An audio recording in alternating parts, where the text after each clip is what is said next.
So what does it mean to live in relationship with Jesus? This is you. I know, cute, right? This circle represents your world, your relationships, your family, your friendships, where you work. It's your sphere of influence. And this sphere of influence is part of a larger network. Millions of these networks make up the world that we live in. And this whole world is part of God's world, symbolized by this crown. God had intended that we live in harmony with one another and our networks, in harmony with the world around us, in harmony with God, even in harmony with ourselves. The Bible tells a story that the first humans would walk and converse with God as normal as we would with one another. God had built a world for beauty and good, and each human was created in God's image, where when we see one another, we can actually see the image of God in one another.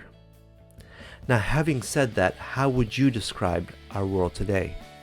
Harmony? Love? I think most of us are quickly aware how cruel and corrupt our world is. We witness racism, division, sexism, and a whole other lots of isms.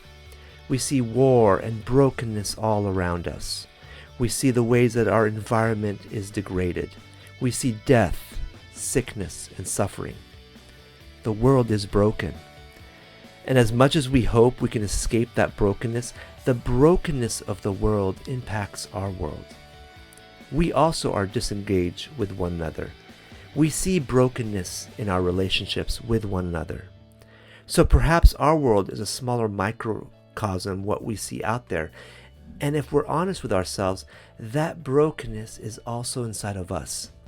We are impacted by all that brokenness, but we also contribute to all of it.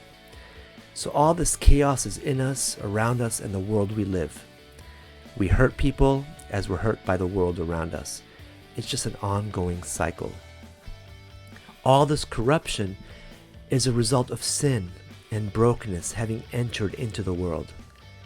And because of brokenness across every relationship, there's also a brokenness in our relationship with God. So we are in broken relationship with one another, with God, and even with ourselves.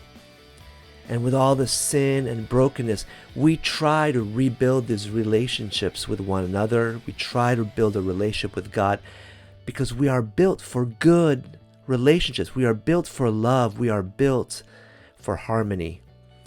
But because of how corrupt we are, we can't fully figure out how to get to the perfect God on our own.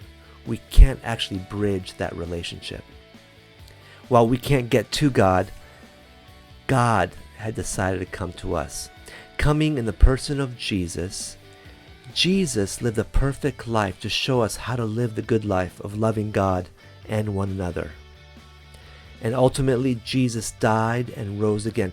His death on the cross was the perfect substitution for us. Rather than us paying the consequences of our brokenness, Jesus had taken that on. And Jesus also defeated death and rose again. See, all things that are corrupt come to death. That's the final destination. But Jesus overcame death, proving that Jesus has power over corruption. Jesus has power over sin. Jesus has power over death. So he has come to our world to make things right again so that we can love ourselves, love one another, love the world, and love God. He has offered to forgive us and heal us and invite us to partner with him to let other people know how to find their way to God's love, how to find their way to love themselves and love others. Just as hurt and broken people contribute to a hurt and broken world, healed and forgiven people contribute to the healing and forgiveness of this world. So as we are forgiven, we are now empowered to point other people to know who this Jesus is. Now let me ask you a question. Where do you find yourself in this picture? Are you living in a corrupted world in need of healing and forgiveness? Is that you? Or B, you are living in the kingdom of God with Jesus as King and forgiver. Or C, are you living as a messenger of the kingdom of God, where you're proclaiming God's good news to other people? Where are you in this diagram?